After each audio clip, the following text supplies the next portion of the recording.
A woman who is always bullied meets a thug and they become close. Previously, Chen Yan tried to help Xiao Bei, who was attacked by other thugs. That day, the identity of Chen Yan's mother, who is a fugitive, was spread to her classmates, and it made Chen Yan mocked by her friends. Of course, this was all the doing of Wei Lai, the woman who always bullies Chen Yan. Chen Yan went home angry, and suddenly Xiao Bei came to pick her up. Chen Yan asked Xiao Bei to take her anywhere as long as it was far from those people. It turned out Xiao Bei took her to his house under the bridge, and he was alone. None said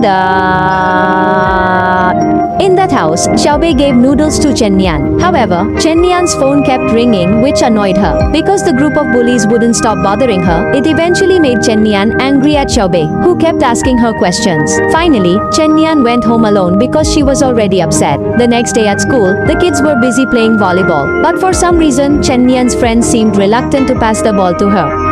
Even when it was time for Chen Yan to throw the ball, her friends were reluctant to receive it. Because of that, Chen Yan just held back and watched her friends. When it was over, suddenly someone threw a ball at Chen Yan, and it was Wei Lai and her friends who did it. They then mocked Chen Yan's mother and repeatedly threw the ball at Chen Yan. Even when Chen Yan was heading to her class, she was suddenly pushed by someone, causing her to tumble down the stairs. Of course, it was once again the doing of Wei Lai and her friends. While Chen Yan was being treated in the school clinic, a male classmate of hers approached her. He told Chen Yan to endure for just a few more months and they would go to Beijing for college. That reminded Chen Yan of where her friend Xiao De jumped from the top of the school. The day when they were carrying drinks, Xiao De told Chen Yan that she was constantly bullied. Why didn't any of them help her? Chen Yan decided to call the police officer who had previously come to the school and report the actions of Wei Lai and her friends.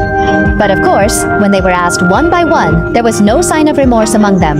Especially Wei Lai's son, who insisted she did nothing that made Xiao De jump from the top of the school. The police also tried to question all the students at the school, but they were reluctant to cooperate out of fear. The next day, all the students saw how the parents of the bullies came to the school and knelt before the teacher, begging for forgiveness because they were expelled from the school. Even the father of one of the children hit his own child because he was so angry with his child's behavior as a bully.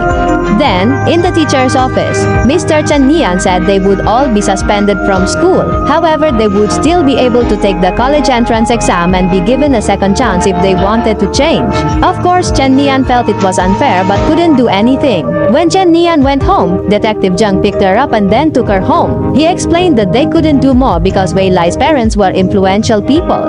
Moreover, because Wei Lai is an achiever, her parents believe Wei Lai was just joking among friends and suspect Chen Yan because perhaps she wasn't taught manners by her mother, who is a fraudster. Detective Zheng can only ask Chen Yan to focus on her studies and get into her favorite college.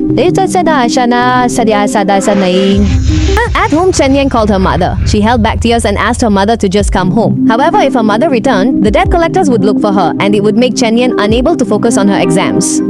So, Chen Yan could only hold back her tears. At school, the days felt peaceful for Chen Yan because no one bothered her anymore. They even had a photo session together because they would soon graduate. But it didn't last long until finally Chen Yan returned home. She saw Wei Lai already there, ready with a basket full of mice. Behind her, other friends were also ready.